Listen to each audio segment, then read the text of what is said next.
Hi, everyone. I'm thrilled today to be speaking with Kara Jarzynski.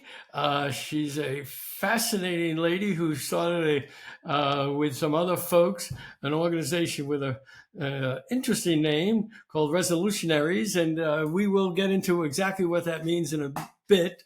Uh, Kara has a lengthy and impressive bio. I don't want to waste time on that, but she's worked in the corporate world and she's worked for many companies, Fortune 500 included. But in 2002, she met a gentleman who had a vision for a better way for our country to bridge the divide and find common ground. And that's what the essence of this conversation is about. I hope our City Biz audience enjoys it and finds it thought provoking as well. Kara, welcome. I'm pleased to have you join us. Thank you, David. It's really fun to be here for sure, and a worthy conversation to be Well, had. I'm sure that'll be the case. So, um, maybe an obvious place to start is where did that name come from? It's a take on revolution or resolution. What does resolutionaries mean, and what's the thought process behind the name, and more importantly, behind the organization uh, that is entitled that name? Our founder and CEO is a man named Dennis Cohen, who was started off his career as an attorney doing family law litigation. And he very quickly realized that that was a really hard way to go and that it wasn't really helping a lot of people at the end of the day. I mean, certainly they were taking care of what they needed to take care of, but it wasn't necessarily in the a way that led to a greater sense of prosperity or resolution. And he turned to mediation in his own practice as a much better way to go. And then in that process, he really realized that the techniques he was using in mediation between families who were really at their worst could be used for a greater national and community sense. And with that, he founded the organization Resolutionaries to say there's a better way. We can turn from our, instead of fighting over our problems, we can work together to solve them, to find resolution. And how do you do that? Do you actually facilitate mediations yourself? Do you try to pass legislation somehow that might do that? What is the method you use to achieve this lofty goal? The answer is two pronged, I suppose. We began doing small town halls in our local community. That's where the organization was founded. And in those town halls, we take really difficult topics to discuss: gun control, abortion, vaccines during COVID. And we would facilitate a conversation around those difficult topics, not to find a solution, let's be clear, but rather to help people learn how to begin the conversation around it. What does active listening look like? How do you invite someone who has a very different opinion from yours? How do you listen to that? How do you engage? Those were the questions. Then in 20 my gosh, at the end of 2021, um, Dennis approached me about joining the organization officially as the executive director because, and this is where we get to the advocacy and the legislation, there was a bill in Congress that was introduced for the 117th called the Building Civic Bridges Act. And it was introduced, but it died in committee. And Dennis was really heartbroken because he saw this piece of legislation as a key need for our nation. The Building Civic Bridges Act, it would provide grants for organizations who are facilitating this type of conversation in communities. It would fund research to figure out what is the best efficacious method to have these sorts of conversations. It would train AmeriCorps volunteers who are already embedded into the community into how to have these soft skills. And it would create a conversation around the importance of healing this polarization that's really taking over a large part of our culture. And the bill for the 117th didn't pass, it died in committee. And he called me up and he said, I want you to do something about that. And I said, okay, let's do something about that. And so that has been our work. In that process, I am proud to say that on March 15th, it was reintroduced in the House. And on April 18th, it was reintroduced in the Senate with bipartisan support in both, which is it's key to the success of this legislation. And we have amassed a giant coalition of organizations, businesses, influential people of note who are all saying enough is enough with this crazy polarization. It has way, way too many impacts on our economy, our business, national security, and just our communities and families. And that coalition is saying, let's do something about it. And this bill is the only active piece of legislation that gets to the heart of that problem. I'm really curious. I do know a lot of the great organizations working with you to have this legislation passed, and it seems like such a no-brainer. I'm trying to imagine who would oppose this act. Is it something very specific they oppose? Is it the general concept? I mean, I'm imagine there's no congressman out there saying I'm in favor of polarization and we need to increase the animosity in this country. So what? Yes, yeah. So what is the thought process from those who oppose it, or is it just stalled that people don't want to get involved? Yeah, give me an idea of what's preventing it from immediate action. Well, here's the thing, the train is moving now. So I would say it was stalled quite a bit. And now it's moving. It's been introduced, it's active, and I'm going to add in a new piece of information. The federal government knows it works. And here's the proof point for it. In our federal budget, we spend $315 million a year through the National Endowment for Democracy for the type of work that the BCBA does, but we spend that $315 million in other countries. The amount that we spend domestically for this problem, for pro democracy efforts and initiatives, is zero. Internationally, 315 million. So our government knows it works, and our government knows it's important. The question now is, will they turn some of that time and attention and funds to help what's happening here at home? And to your point, David, I can't imagine anyone who would say no. So right now, it's simply a matter of awareness. Let's make sure everyone's aware that the Building Civic Bridges Act has been reintroduced and it needs to get out of committee and it needs to come up on the floor for a vote. And would I be correct in assuming, and I could be totally incorrect, do you have support from both sides of the aisle? Or We you do. do? Okay. We That's do. We do. It's bipartisan. And because when you look at the bill, what it supports is dialogue, debate, the free exchange of ideas. It's pro democracy and pro community and helping to bring people together, not to say one side is better than the other, but rather, how do we heal these divisions in our nation to be able to progress forward as a government and as a nation? Well, I wish you the great success on this. Our country certainly needs it. So, at the same time, you're working on the Building Civic Bridges Act. Are you still doing the local community facilitation work, or are you focused now solely on the act? What are your other components of Resolutionaries?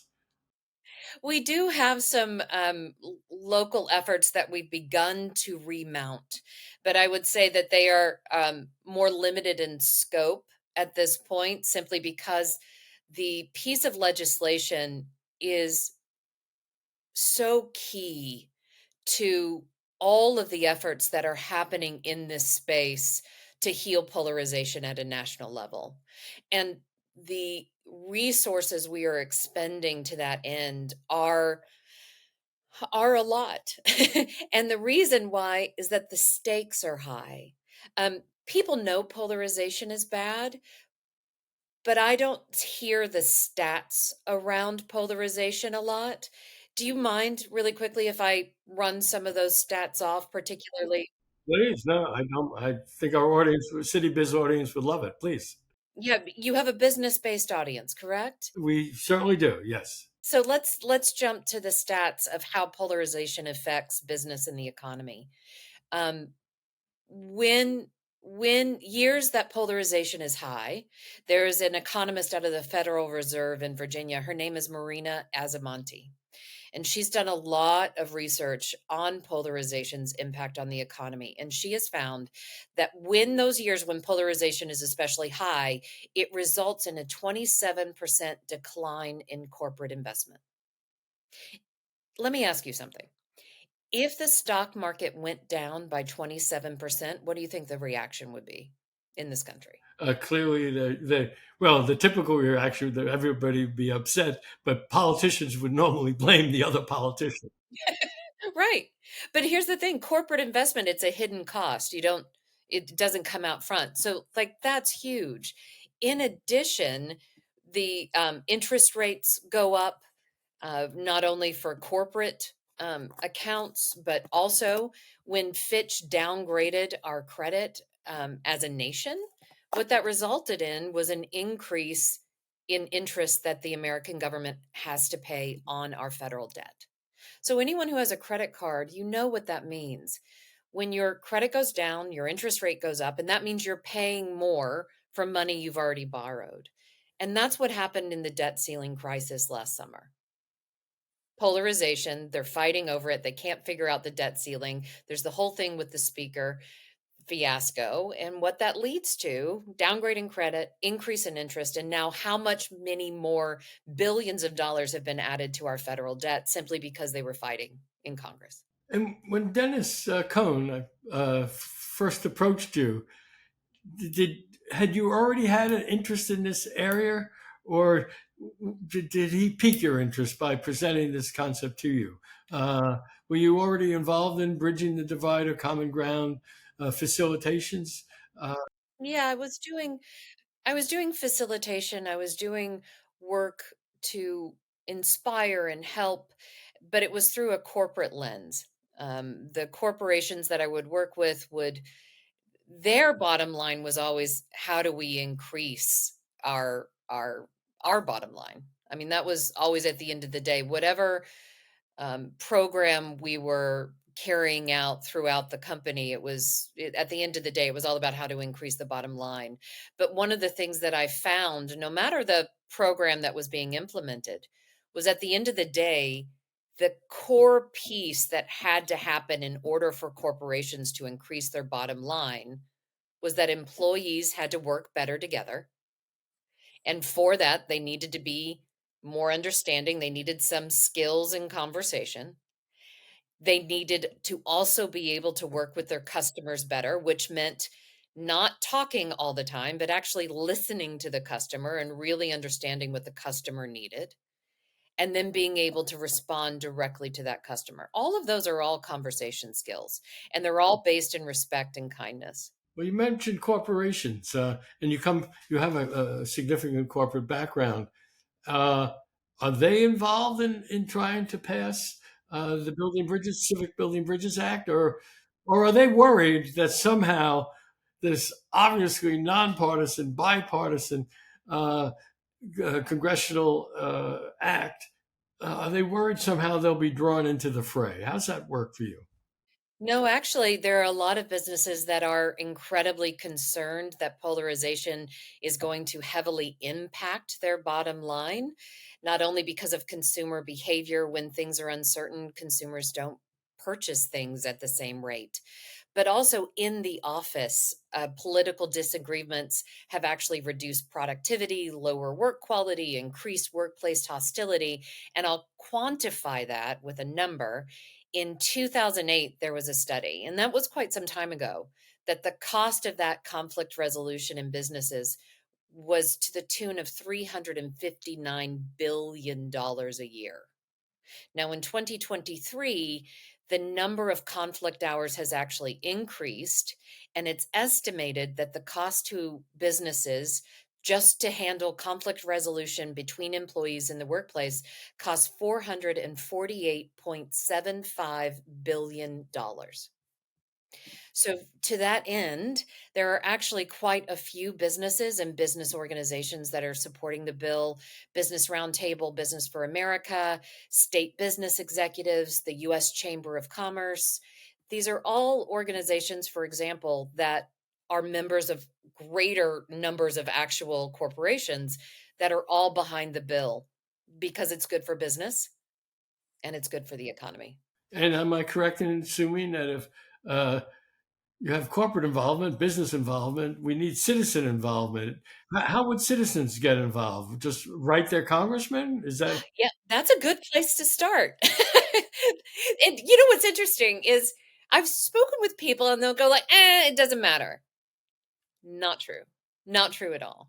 Because when I talk with congressional offices, and this is a direct quote from someone at one of the offices with whom we work. The staffer said, "Look, we get tons of letters. We get tons of phone calls. But what they are is a form letter because there's some organization that has a petition. And what happens is it's all the same letter over and over again." So he said, look, he's mentioned one particular campaign for which in 1 week they got 5,000 letters, but it was all the same letter. So he said, guess how many letters those 5,000 letters actually count for? One, because it's all the same letter. But he said because individual constituents so rarely actually take the time to write out a well thought out, well argued letter in support of something that needs to be taken care of, when an office actually gets it, they consider that worth 100 letters at least. Because if one person took the time, there's at least 100 others in their district that feel the same way. well, I hope everybody listening to this, the business community, can get involved and help pass this legislation. And citizens, as you said, I don't think they realize the power they have of an individual creative, factual letter can have for members of Congress, particularly if you tell them your role in the community. You are their constituents, so I think they have more power than they think. But we're running out of time. I want to end with this one question: if the act does pass, um, what do you envision the resulting change would be 5 years from now, 6 or 7 years? How would that make our country better? What would be is your vision or goal as to what we would see as a result of it? I would hope that the very core of what our founder says all the time, that he really hopes that we turn from fighting over our problems to working together to solve them. There's a lot of things that our nation and our world that needs to be fixed. And none of that gets fixed if we're in a posture of defense, we're in a posture of power, as opposed to being in a posture where our nation is a good nation. It's not perfect. It's not 100% a utopia glowing in the sky. But you know what? There's a lot of things that are really good about it. And we hold an incredible place in this world and for democracy itself. And it's worth taking a pause and saying, let's figure out how to work together. Let's take a moment and look for the wisest course of action as opposed to my course of action or your course of action. Let's find the wisest one. Well, that's a perfect way to end. Hopefully, on that uplifting note, things are tough out there now. Citizens tend to give up hope, but let's figure out how we can work together to solve our problems together.